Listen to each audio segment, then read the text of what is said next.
बिस्मिल्लाह रब्बे जलील के बाबरकत नाम से अकीदतुल क़िराअत ज़वात मुक़द्दसा के हुज़ूर प्रोग्राम सक्सेस मेंटरी में मैं हूँ आपका मेज़बान हसन फरजादी। नाज़रीन, जैसे कि आप जानते हैं कि हम आपकी मुलाकात करवाते हैं ऐसी शानदार शख्सियात से कि जिन्होंने अपनी ज़िंदगी में कामयाबी का सफ़र तय किया और आज वो एक कामयाब ज़िंदगी गुजार रहे हैं। इनका सफ़र ही मशल-ए-राह की हैसियत रखता है। आज हमारे साथ एक और शख्सियत साथ ही मौजूद हैं। क्रेडो कॉलेज को यहाँ तक पहुँचाने में जो सेहरा जाता है वो ये दो शख्सियात हैं जिन्होंने इसको यहाँ तक पहुँचाया। क्रेडो में नाम सर शहाब का भी है और सर रुहेल अहमद का नाम भी मौजूद है। सब देखते हैं। सर रुहेल अहमद के बारे में सिर्फ मैं ये बात बताना चाहता हूँ कि इनका एक इंस्टीट्यूट पहले ट्यूशन सेंटर इतना ज़्यादा मशहूर था कि अकाउंटिंग की क्लासेस और वो जो बच्चों की तादाद सबसे ज़्यादा इनके पास थी। कराची में इनका तो कोई सानी नहीं था और मैं समझता हूँ ये अगर क्रेडो ना भी खोलते तो वो भी बहुत ऊपर ये ले जा चुके थे। लेकिन इन्होंने एक ऐसा इंस्टीट्यूट खोलने की ख्वाहिश की कि जहाँ पर और दीगर सब्जेक्ट्स भी पढ़ाए जाएँ। फैकल्टी मेंबर भी हैं, यहाँ के डायरेक्टर हैं और फाउंडर कह सकते हैं इस क्रेडो कॉलेज के, और को यहाँ तक मामलों तक पहुँचाया। आज हमारे साथ हैं रुहेल अहमद साहब। आइए इनसे मुलाकात करते हैं। अस्सलाम वालेकुम। वालेकुम अस्सलाम। कैसे हैं आप? मैं ठीक हूँ सर, आप सुनाएं कैसे हैं? अल्हम्दुलिल्लाह ठीक ठाक। सर आप सबसे पहले तो मैंने जो मिलते ही आपसे कहा था कि इतना यंग और इतनी मतलब छोटी सी उम्र में इतनी ज़्यादा कामयाबी कैसे सर? सर ये बस वैसे तो सब अल्लाह ताला के हाथ में है। अल्लाह ताला जिसको जल्दी कामयाबी दें, जिसको देर से दें, लेकिन एक बहुत लंबा अरसा है, स्ट्रगल है, हार्ड वर्क है, मेहनत है, एफ़र्ट्स हैं। उन सब के बाद कभी भी कोई चीज़ ऐसे ही नहीं मिलती शॉर्ट टर्म में आपको। उसके लिए आपको बहुत ज़्यादा एफ़र्ट्स करने पड़ते हैं, मेहनत करनी पड़ती है। कभी कभार ज़्यादा मेहनत करके कम चीज़ें आपको मिलती हैं, कभी कभार कम मेहनत करके ज़्यादा मिलती हैं। ये सब बस अल्लाह ताला के हाथ में। क्या बात है। तो सर आप जब अपना खुद पढ़ रहे थे, उस पढ़ते हुए आपने सोच लिया था कि इसको एज ए करियर ज्वाइन करना है या पढ़ाने का पैशन था आपका? देखिए, जब मैं पढ़ रहा था, मैं खुद ओ लेवल्स किया है मैंने 2006 के अंदर। जब मैं पढ़ रहा था तो मैं अकाउंटिंग में बहुत अच्छा था, तो मैं खुद अपने दोस्तों को अकाउंटिंग पढ़ाया करता था, वो मुझसे हेल्प लिया करते थे। तो उससे तो मुझे ये समझ में आया कि मैं पढ़ा तो सकता हूँ। अच्छा, फिर कुछ मामलात उस वक्त फाइनेंशियल ऐसे थे कि फाइनेंशियली स्ट्रगल कर रहे थे हम लोग। तो जो अपनी ए लेवल्स की फ़ीस थी और उस वक्त जो ख़र्चे थे वो खुद ही फाइनेंस करने थे। और जब मैंने ये रियलाइज़ कर लिया था कि मैं अच्छा पढ़ाता हूँ, तो मैंने कहा यार यही क्यों नहीं परसू किया जाए। तो बस फिर मैं पढ़ाता गया। पढ़ाने से अपना पढ़ना भी आसान हो गया, जो फाइनेंशियल कंस्ट्रेंट्स थे वो भी मैनेज होते गए, और बस इस तरह करते करते करते करते यहाँ तक आ गए। सर ये सफ़र आपने स्टार्ट किया ट्यूशन सेंटर से? जी बिल्कुल। ट्यूशन सेंटर से पहले जो आपने बताया कि आप अपने जो साथ जो पढ़ने वाले क्लास फेलोज थे उन्हें पढ़ाया करते थे, उससे गाइडेंस मिली कि आपको लगा कि मैं पढ़ा सकता हूँ और आप इस तरफ आ गए। इसको फिर आपने पैशन तो था ही आपका, आपने एज ए प्रोफेशन बनाया। पहला इंस्टीट्यूट कब खोला जो आपने? मेरा पहला इंस्टीट्यूट था जब मैं खुद ए लेवल्स कर रहा था। 2008 और 7 की बात है, 7 के 8 की। औरा के नाम से था, औरा एजुकेशन सिस्टम के नाम से। ये मैंने 2007 में स्टार्ट किया था। इसका औरा ही नाम, औरा से क्या मुराद है? औरा से मतलब था, औरा का मतलब है एक रिफ्लेक्शन, जो आपके अंदर जी वो रिफ्लेक्ट हो। उस वक्त मेरे दोस्त भी थे जो पार्टनर्स थे उस वक्त मेरे साथ उस इदारे के अंदर। तो हम लोगों ने यही कंक्लूड किया था कि अगर हम किसी तरह से बच्चों का ऑरा इम्प्रूव कर सकें तो हमने उसका नाम ही फिर ऑरा रख दिया था। क्या बात है। तो जब शुरू किया, शुरुआत में मुश्किलात आती हैं, कैसे फेस किया? शुरुआत में मुश्किलात आई, बिल्कुल आई, काफ़ी आई। काफ़ी लोगों ने ये भी कहा कि ये क्या करेंगे। काफ़ी अपने ही जो करीबी थे उन्होंने भी कोई ख़ास मोटिवेशन और इनकरेजमेंट नहीं दी, लेकिन साथ साथ कुछ ऐसे लोग भी थे जिन्होंने हेल्प करी, वाकई बहुत ज़्यादा हेल्प करी, समझाया, गाइडेंस दी। मेहनत हम कर रहे थे, मेहनत हम करते रहे। कभी कभार कुछ पॉइंट पे ऐसा भी लगा कि यार अब तो ये हो गया है, तो अब तो शायद सब ख़त्म हो गया, अब कैसे होगा सब। ये टीचर इंस्टीट्यूट छोड़ के चला गया है, ये टीचर ऐसे चला गया है। तो कभी कभार एक पॉइंट पे ऐसा आके लगा कि यार नहीं अब तो शायद, लेकिन बस ये जो पॉइंट होता है जिस पर लगता है कि सब खत्म हो जाएगा, अब कैसे चलेगा, तो ऐसे पॉइंट में किस चीज़ ने आपको मोटिवेट किया और आप वापस आए? अपनी मेहनत ने। बहुत अच्छे स्टूडेंट्स थे जिन्होंने, एक ऐसी बात जो आपको कभी मायूसी से निकाल के मोटिवेशन बन जाती हो, किसी पेरेंट्स की बताई हुई बात? हाँ, अक्सर ऐसा हुआ है कि स्टूडेंट्स का कहना था, स्टूडेंट्स ने कहा है कि सर आप परेशान नहीं हो, इंशाल्लाह ताला सब अच्छा होगा। और एक दो टीचर्स ने भी उस वक्त अच्छा हाँ मोटिवेशन भी दी थी और साथ भी दिया था। और फिर मैंने हमेशा ये देखा है, जब आप मेहनत और लगन से काम करते हैं और आपने किसी के साथ गलत नहीं किया और आपके साथ अगर कुछ गलत हुआ है तो अल्लाह ताला आपको उससे ऊपर ही ले जाना चाह रहे हैं। क्या बात है, बिल्कुल ऐसे ही है, मैंने देखा है जब जब इस तरह का हुआ है तो जो नेक्स्ट आया है ना, उस वक्त तो ऐसा लगा पता नहीं क्या होगा, लेकिन जो नेक्स्ट आया है वो उससे बेहतर ही रहा है हमेशा। तो मुझे तो कभी कभी ऐसा लगता था कि चलो यार कुछ ऐसा हो जाए अपने साथ, अल्लाह ताला और ऊपर ले जाएंगे और एक स्टेप और ऊपर चलाएंगे। अच्छा, 2017 में जब ये स्टार्ट हुआ, आप लोगों ने 2016 में डिसाइड किया, जैसे सर से बात हुई, तो 2017 में ये जर्नी स्टार्ट की, क्या डिसाइड किया आपस में आप लोगों ने बैठ के कि क्या करना है?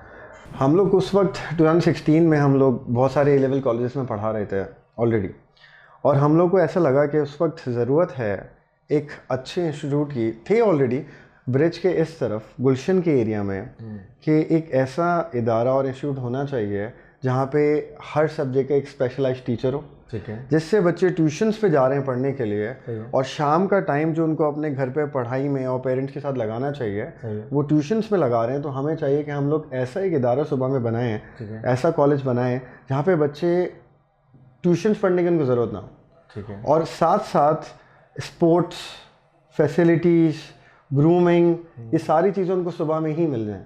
Very nice. और उसके साथ साथ उनका शाम को जो वक्त है और जो कॉस्ट है वो अपने घर वालों के साथ स्पेंड करें और सेविंग्स हो। तो एक अच्छा इदारा इस इलाके में हम इस्टेब्लिश करें। तो हम डिफरेंट कॉलेज में जो टीचर्स पढ़ा रहे थे हम मिले, हमारा माइंडसेट मिला, और हमने फिर इवेंचुअली डिसाइड किया, हमने फिर क्रेडो स्टार्ट किया 2017 में। क्रेडो का यही आपका विजन था, इसमें इसको इस तरह से लेकर के चलना है। जब ये स्टार्ट किया तो मुश्किलात आती हैं, जैसे सर ने बताया कि हमने बड़ी मुश्किल से इसको कैरी ऑन किया, लेकर के चले, और आज जो है वो कामयाबी की नहज पे पहुंच गए। इस तरह के आपने जो है वो स्टार्ट किया, मतलब है कि O-लेवल से फिर आप नीचे की तरफ गए? हमने स्टार्ट किया था A-लेवल से। A-लेवल से स्टार्ट किया, फिर हमने स्टार्ट किया O-लेवल्स 9, 10, 11, ठीक है, फिर हमने गए 6, 7, 8 पे, ओके, और फिर हम लोग all the way pre primary, मतलब प्री नर्सरी से। अभी ये जो अलग से गर्ल्स सेक्शन आपने स्टार्ट किया, इसका क्या रीज़न है? इसका रीज़न ये कि कुछ पेरेंट्स ये चाहते हैं कि जो लड़कियां हैं वो सिर्फ ऑल गर्ल्स में सेपरेट पढ़ें। ओके, ज़्यादा वो उनके लिए कन्वीनियंट होता है, ज़्यादा वो उसमें कंफर्टेबल होती हैं, और एक सेपरेट गर्ल्स स्कूल सिर्फ एक सेपरेट गर्ल्स स्कूल ना हो, सही है, वहाँ पे भी उनको स्पोर्ट्स मिले, वो फैसिलिटीज़ मिले जो को में मिलती हैं। सही है, क्योंकि हमारी जो लड़कियां हैं वो भी माशाल्लाह से बहुत ज़्यादा टैलेंटेड हैं, बहुत उनके अंदर आप कह सकते हैं बहुत स्किल्स हैं, लेकिन उनको उस तरह से मौके नहीं मिलते। सही है, उनको चांसेस नहीं मिलते। तो हमारा मकसद ही यही है। इवन हमने जब अपना ओपन हाउस किया था गर्ल्स कैंपस का, तो हमने बहुत सारी वो एंटरप्रेन्योर्स बुलाई थी जो सारी विमेन हैं, और वो काफ़ी लेवल्स पे पाकिस्तान के अंदर पाकिस्तान का नाम रोशन कर रही हैं, रिप्रेजेंट कर रही हैं पाकिस्तान को। तो हमारा ऑब्जेक्टिव ये है कि हम इन बच्चों को, यहाँ गर्ल्स कैंपस की लड़कियों को, हम उन सब लोगों से कनेक्ट करें, इनकी कॉन्फिडेंस बिल्डिंग हो, उसके बाद हम इनको इंटर्नशिप्स पे भी भेजें, और उसके साथ साथ इनको एक मौका मिले कि ये अपने आप को नेशनल लेवल पे प्रेजेंट करें और इस मुल्क का भी नाम रोशन करें, और अपने आप को भी आगे लेके जाएं, और बाकी लड़कियों को भी मोटिवेट करें कि हाँ भी लड़कियां भी बहुत कुछ कर सकती हैं। सही है सर। एक्स्ट्रा करिकुलम एक्टिविटीज़ आपके यहाँ होती हैं, आप स्पोर्ट्स को लेकर के चलते हैं, और स्पोर्ट्स में देखा जाता है कि आपके क्रेडो कॉलेज ने काफ़ी परफॉर्म किया और बहुत ज़्यादा अच्छे नंबर्स लेकर के आए। इसका क्या रीज़न है? आपके पास कोई स्पोर्ट्स फैकल्टी अच्छी है?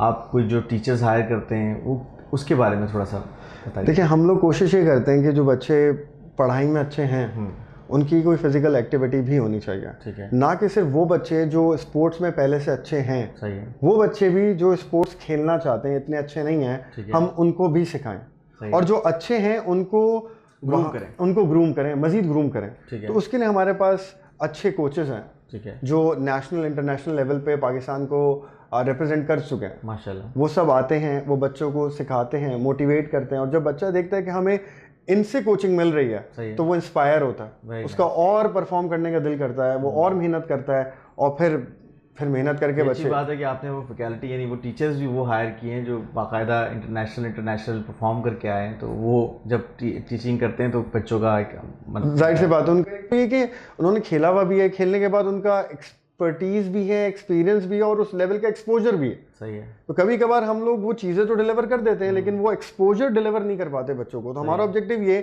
कि जब वो एक्सपोजर भी मिलेगा ना तो वो फिर उसी हिसाब से ग्रूम होगा। अभी आपका कोई ऐसा बच्चा, कोई ऐसा टैलेंट आपकी तरफ से निकल के आगे गया, नेशनल लेवल खेला, ऐसा कुछ है? आपके स्कूल से निकल के बच्चे गए, कॉलेज से गए, कभी हुआ ऐसा? ऐसे है, एक हमारा स्टूडेंट है जो कोचिंग भी अभी कर रहा है, साहिल। उसको फुटबॉल की बेसिस पे अमेरिकन यूनिवर्सिटी स्कॉलरशिप मिली है। फुल स्कॉलरशिप पे वहाँ जाके पढ़ रहा है, सिर्फ स्पोर्ट्स की बेसिस पे। तो लोग ये समझते हैं ना कि सिर्फ पढ़ाई की बेसिस पे स्कॉलरशिप मिलती है, स्पोर्ट्स की बेसिस पे भी मिलती है। सही है। हमारे डीन रह चुके हैं सर रजी नवाब, वो खुद नेशनल प्लेयर हैं स्क्वाश के और स्क्वाश फेडरेशन के वो चेयरमैन भी रह चुके हैं। वाह। तो उन्होंने भी बहुत ज़्यादा इसके अंदर काम किया है, स्पोर्ट्स को प्रमोट किया है। हमारे पास अभी भी कॉलेज के अंदर कुछ नेशनल लेवल के वॉलीबॉल प्लेयर्स भी हैं, फुटबॉलर्स भी हैं, क्रिकेटर्स भी हैं जो सिंध खेलते हैं, डोमेस्टिक्स खेलते हैं, क्लब्स खेलते हैं। तो लेकिन अभी इनकी एज ऐसी है कि ये उस प्रोसीजर के अंदर है कि ये, लेकिन ये देखा है कि वो तरक्की कर रहे हैं, वो पहुंच रहे हैं जहाँ तक पहुंचना चाहते हैं। बेसिकली जो आपका विजन है आगे तक पहुंचाना, वो आप लेकर के चल रहे हैं। बिल्कुल ऐसे ही। बेसिकली जो मकसद था इसको खोलने का, अब वो कहाँ तक अचीव हुआ क्रेडो का? देखिए, आप हर साल एक नया टारगेट अपने लिए सेट करते हैं। सही है। और कभी कभार आप वहाँ पे फ़ौरन पहुँच जाते हैं और कभी कभार आपको टाइम लगता है। तो कुछ टारगेट्स तो ऐसे थे हमने फ़ौरन अचीव कर लिया। सही है। कुछ ऐसे थे जिसमें हमने टारगेट रखा था 1-2 साल, उसमें हमें 3-4 साल भी लग गए। तो हमने अभी और उसके अपने नए टारगेट सेट करे हैं जिसको हम फर्दर आगे लेके जा रहे हैं। और अल्लाह का शुक्र है, अभी तक जो चीज़ें हो रही हैं हम अपने टारगेट्स को अचीव करते जा रहे हैं। सही है। अभी अब नया विजन क्या है आपका? क्या कहाँ तक इसको और आगे देखते हैं? हमारा विजन ये है कि ना सिर्फ कराची में, इवन पाकिस्तान में, पूरे पाकिस्तान में डिफरेंट सिटीज़ के अंदर हम क्रेडो को आगे लेके जाएंगे। लेकिन फ़िलहाल शॉर्ट टर्म विजन ये है कि हम कराची को और एक्सप्लोर करेंगे, ठीक है, फिर कराची से बाहर जाएंगे। और इवन हमने प्रेप अप लॉन्च किया है। एक हमारा नया वेंचर है जिसमें हम इंटरनेशनल स्टूडेंट्स को भी पढ़ा रहे हैं। अच्छा, वो तो हम वो इस तरह से कि जैसे यूएई हो गया, लंदन हो गया, यहाँ पे लोगों को ट्यूशन्स चाहिए, वहाँ पे इतने ट्यूशन सेंटर्स नहीं हैं, वहाँ पे इतने टीचर्स अवेलेबल नहीं हैं। तो यहाँ से हम लोग ऑनलाइन पोर्टल के थ्रू हम उनको कनेक्ट कर रहे हैं। सही है। और हम recorded lectures, online classes, live classes उनको दे रहे हैं। सही है। और अभी जो हमारा टारगेट है, अगर वो अचीव हो जाता है तो इवेंचुअली हम इस मॉडल को वहाँ पर भी फिजिकली लेकर जाएंगे। Very nice. इंटरनेशनल भी? जी, इंटरनेशनल भी लेके जाएंगे, ताकि एक ये कि जो हमारा फॉरेन रेवेन्यू है, फॉरेन करेंसी है, वो पाकिस्तान में भी आए, पाकिस्तान को भी फ़ायदा हो और हम पाकिस्तान को वहाँ पर जाके भी रिप्रेजेंट करें जहाँ पे पाकिस्तान पहुँच तो रहा है, पाकिस्तानी पहुँच रहे हैं, पाकिस्तानीज़ आर डूइंग वंडर्स, लेकिन और ज़्यादा इसको आगे लेके जाएँ। सही है। और फिर हम यहीं के स्टूडेंट्स को वहाँ पर भी लेके जाएँ, जो अच्छा परफॉर्म कर रहे हैं हम उसको वहाँ लेके जाएँ, वो वहाँ जाकर आगे बच्चों को पढ़ाए, तो पाकिस्तान का नाम और आगे बढ़े। सही है, सही है। वैसे एक सवाल है, पर्सनल सवाल है कि आप शादीशुदा हैं या खुश हैं? मैं शादीशुदा भी हूँ और मैं खुश हूँ, बिल्कुल, अल्हम्दुलिल्लाह। ज़बरदस्त। अच्छी बात यह है कि आप जो है वो शादीशुदा हैं जी, ये अच्छी बात है। तो मजाक की बात थी, अज़राए तफन्नुन मैंने ये बात सही ताकि थोड़ा सा एक अच्छा माहौल। बिल्कुल सही। तो वो जो हवाला है आपका, जो पर्सनल लाइफ भी है और यहाँ पे सारी चीज़ों को देखते हैं, आपका सारा दिन यहाँ स्पेंड हो जाता है। आपके पास टारगेट कुछ अलग हैं, सर के पास टारगेट्स हैं इसको फैकल्टी को बेहतर करना, आगे लेके चलना। आपके पास एडमिनिस्ट्रेशन है, आपके पास ऑपरेशन है, एक बड़ा मुश्किल काम होता है। और आपकी एज में इस सबको कैसे मैनेज करते हैं? देखिए, ये एक्चुअली सारा काम जो है ना वो टीम वर्क है। जब आप अपने एम्प्लॉयज़ को समझते हैं तो कभी कभार आप उनको समझते भी हैं, कभी कभार आप उनको डांटते भी हैं, कभी कभार आप उनको समझाते भी हैं, ये सारी चीज़ें। और कभी कभार जब वो अच्छा परफॉर्म करते हैं तो आप उनको एक्नॉलेज भी करते हैं, आप उसका ड्यू क्रेडिट भी देते हैं, और जितना आगे लेके उनको चल सकते हैं आप कोशिश करते हैं कि चलें। हाँ, कभी कभार ऐसा होता है हर कोई खुश नहीं भी होता, उनकी एक्सपेक्टेशन ज़्यादा होती हैं, कभी कभार खुश होता भी है, तो ये सब चलता रहता है। लेकिन कोशिश ये करनी चाहिए कि एज अ टीम हम इस चीज़ को लेके चलें, और जब हम एज अ टीम इनको लेके चलते हैं वो किस तरह से, जब हम इनको भी हर मशवरे में रखते हैं, इनकी भी एडवाइजेस लेते हैं, इनकी सजेशंस को भी सुनते हैं, और एज अ टीम जब लेके चलते हैं आप, तो ये सब लोग उस चीज़ को ओन करते हैं, तो चीज़ें चैलेंजेस कंपैरेटिवली फिर कम आ जाते हैं जब आपकी एज अ टीम जब ओन करने लग जाएं आपके एम्प्लॉयज़ आपकी चीज़ों को ही, तो फिर ये बड़ी बात है। ये बड़ी बात है बिल्कुल। सर, अकाउंटिंग एक मुश्किल सब्जेक्ट है, और मैं समझता हूँ कि हमने जिस दौर में देखा, अपने मास्टर्स लेवल तक देखा, तो अकाउंटिंग में बच्चे आते हैं, फिर नहीं समझ पाते, फिर भागते हैं, टीचर्स ट्यूशन सेंटर्स ढूंढते हैं, बड़े मसाइल होते हैं। आपके लिए बच्चों को जोड़ना कितना मुश्किल रहता होगा? देखें, ये तो मेरा फोर्टे रहा है, अल्लाह का शुक्र है। और अकाउंटिंग आप किसी भी स्टूडेंट से पूछें, ऐसा है नहीं कि उसको मुझसे समझने में मसला है। मुझे ऐसा लगता है कि अगर आप अकाउंटिंग की सीक्वेंस टॉपिक्स की अच्छी रखें, सही है, और अकाउंटिंग इतना प्रैक्टिकल सब्जेक्ट है, अगर आप उसको प्रैक्टिकली कनेक्ट करके बच्चों को दिखाएं, समझाएं, ऑल्दो टाइम ज़्यादा लगता है, आपको वक्त देना पड़ता है, आप वो करें ना, तो बच्चे के लिए अकाउंटिंग से प्यारा सब्जेक्ट कुछ नहीं है। तो दो तरह के बच्चे होते हैं, या तो उनको अकाउंटिंग से प्यार होता है, या फिर वो बेचारे गुजारा करते हैं। अच्छा, ज़बरदस्ती करते हैं, ज़बरदस्ती करते हैं, कोर्स की रिक्वायरमेंट है पूरा जी करना। हाँ। तो जब वो ज़बरदस्ती करते हैं तो वो मेहनत करने के बावजूद वो परफॉर्म नहीं कर पाते जो कम मेहनत करके, जो उसको अडॉप्ट करता है, दिल से लगाता है, वो कर जाता है। क्या बात है। तो ऐसे बच्चों को जो नहीं उसको फॉर द टाइम बिंग लेके चल रहे हैं कि भाई अभी तो हमें पढ़ना है, ज़रूरी है, तो उनके लिए क्या मैसेज देना चाहते हैं? देखें, मेरे ख्याल से क्लैरिटी रहनी चाहिए कि फ्यूचर में करना क्या है, ठीक है, और जब आपका ऑब्जेक्टिव और गोल सेट है फ्यूचर में क्या करना है, तो आप उसके हिसाब से सब्जेक्ट्स लें, ठीक है। और जब आपने वो सब्जेक्ट्स ले लिए जो आपके गोल को पूरा करने में हेल्प करेंगे, आपके ऑब्जेक्टिव को पूरा करने में हेल्प करेंगे, तो आप फिर दिल से पढ़ें। या तो आप, वही बात है ना, या तो आप पढ़ें या फिर आप नहीं पढ़ें। जब पढ़ें तो दिल से पढ़ें, तो दिल से पढ़ें, ये आपका मैसेज है। जी बिल्कुल, बड़ी अच्छी बात है सर। फैकल्टी में आप हमारे पास जो टीचर्स हैं उनके बारे में कुछ बताइए। जैसे कि फैकल्टी टीचर्स आपकी जो पढ़ाने वाले जो टीचर्स हैं, वो कहाँ से आए हैं, कहाँ से ताल्लुक़ है उनका, और किस तरह से वो आपके साथ जुड़े हैं? अच्छा, हमारे साथ जो फैकल्टी में टीचर्स हैं, क्योंकि हम ऑलरेडी इस फील्ड में थे पहले से, और हमने 8-10 साल टीचिंग करी है, तो जो जितने भी हमारी फैकल्टी को सारे हमारे दोस्त हैं, अच्छे टीचर्स हैं। लेकिन साथ साथ सिर्फ वही सारे टीचर्स हैं जिनका एक लंबा वास्ट एक्सपीरियंस है टीचिंग के अंदर, अपनी सब्जेक्ट ग्रुप है, वो बहुत रेनाउंड है, बच्चे उनको प्यार करते हैं, बच्चे उनसे पढ़ना चाहते हैं, बच्चे उनको इम्पोर्टेंस देते हैं। तो हमारा मकसद ही ये था कि ऐसी फैकल्टी को साथ ला के जोड़ें, सही है, जो बच्चे पे जी स्टूडेंट्स उनसे पढ़ना भी चाहें, वो बच्चों पे मेहनत भी करें, और उनका पास रिकॉर्ड रिजल्ट्स हमेशा अच्छे रहें, और उतना पेरेंट और स्टूडेंट सेटिस्फाइड रहेगा। सही बात है सर। ये आजकल के जो नौजवान एंटरप्रेन्योर पे आते हैं, बिज़नेस करते हैं, लेकर के चलते हैं, आपकी जो सब्जेक्ट है, आपकी जो फैकल्टी है, जिसमें आप एजुकेशन में अगर कोई आना चाहे, जितना जल्दी आपने ग्रो किया है, आप कोई ऐसा टूल, ऐसा कोई फार्मूला बताएं उन लोगों के लिए कि वो क्या करें? देखिए, मैं क्रेडो में भी जो हमारा ऑब्जेक्टिव है और जो विजन रहा है, मैं हमेशा हर स्टूडेंट को ये बताता हूँ कि हार्ड वर्क, डेडिकेशन और अपने गोल में क्लैरिटी। ठीक है, हार्ड वर्क, डेडिकेशन और अपने गोल में क्लैरिटी। ठीक है, ये 3 चीज़ अगर हैं तो आप बहुत सारी चीज़ें जल्दी अचीव कर सकते हैं।